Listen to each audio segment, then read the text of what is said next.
So today we're here to talk about the Vista Hermosa variety garden.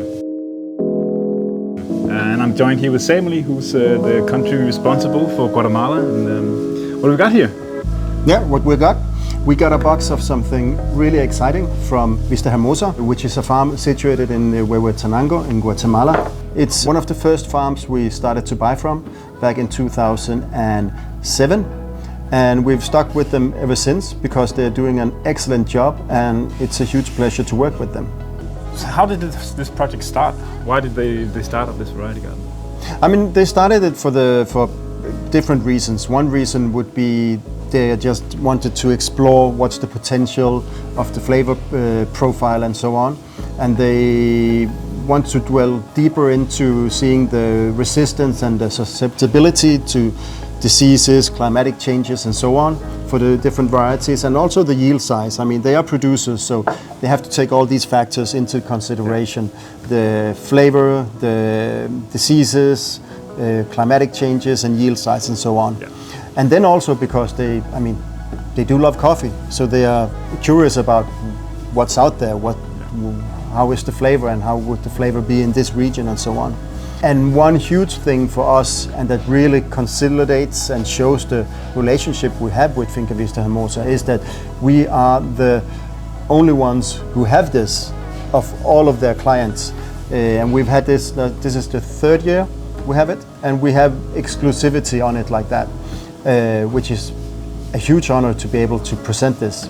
Out of around 20 samples that we received of different varieties, we've picked out 10 that we think are quite exciting in each the facets that we want to showcase. Mm-hmm. Maybe you can just walk us through them a little bit. So what we would recommend for you guys to start with is start from the darkest and then work your way through down to the lightest. If you cup them, place them on the cupping table like that. You can do it in a different way, of course.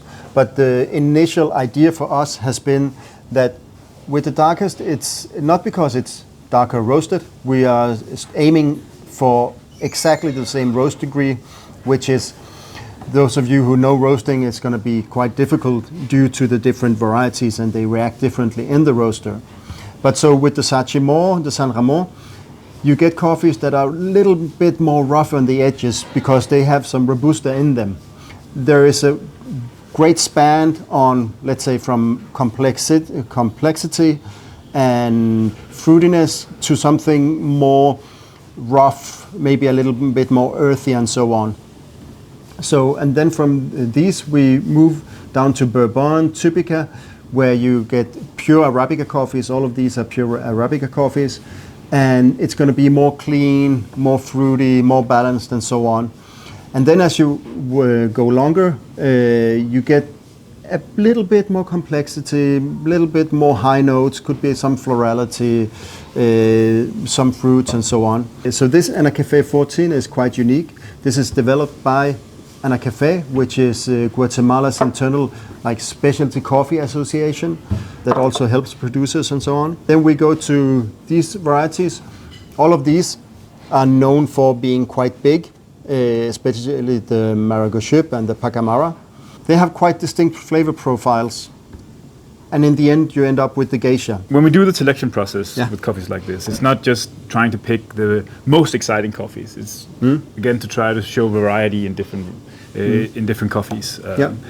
So, for example, a good example would be the geisha, a very famous variety that you normally find. We have it from Bolivia, and we have had it from Panama as well. And you find these amazing floral notes and all this citrus stuff that you would all normally expect from a geisha when it comes from us. But in this instance, you have a geisha that's a little bit more mild. That's just not as wild in the flavor, but still super clean. Still has some of that geisha variety notes, but it's just not as in your face as the Takisi and the Esmeralda, for example. Yeah, I would say that in some case you could say that the terroir maybe shines through more than the variety, so that it has some of the florality and so on. But in the end, it's just a darn good coffee. Yeah. I mean, so balanced and sweets and so on. That's also what's exciting about this, is that it's these varieties, but it's also this terroir. Exactly. So this also showcases, if you find like similarities and so on, that has a lot to do with the terroir also. I mean, they are all grown within the same 1 square kilometer. Yeah. So everything is very much the same when it comes to that. And I guess they go through the same grooming process and the same picking process, the same time periods of the year. Post-harvest and so on. Everything's the same. We try to roast them as much as the same as possible. Exactly. So the only difference is the variety, which is I think is the interesting part, and also why we would suggest that you try to taste them all together. Maybe do what we call a cupping. That's how we made this selection. We set up everything on the table. The cupping is the simplest way you can say of brewing coffee. You'd say just around 12 grams of coffee to 200 grams of water, so 60 grams per liter. And then just steep it for 4 minutes, all grinded on the same grind setting. And then you break the crust and you remove the foam, and then you basically just cup it with a spoon.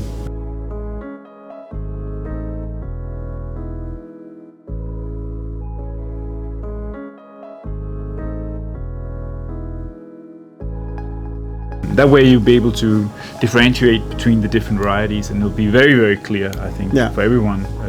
I think it's an essential point you're saying there, and also why we see this as such a unique opportunity to taste the coffees is that here you have the opportunity to taste them at the same time.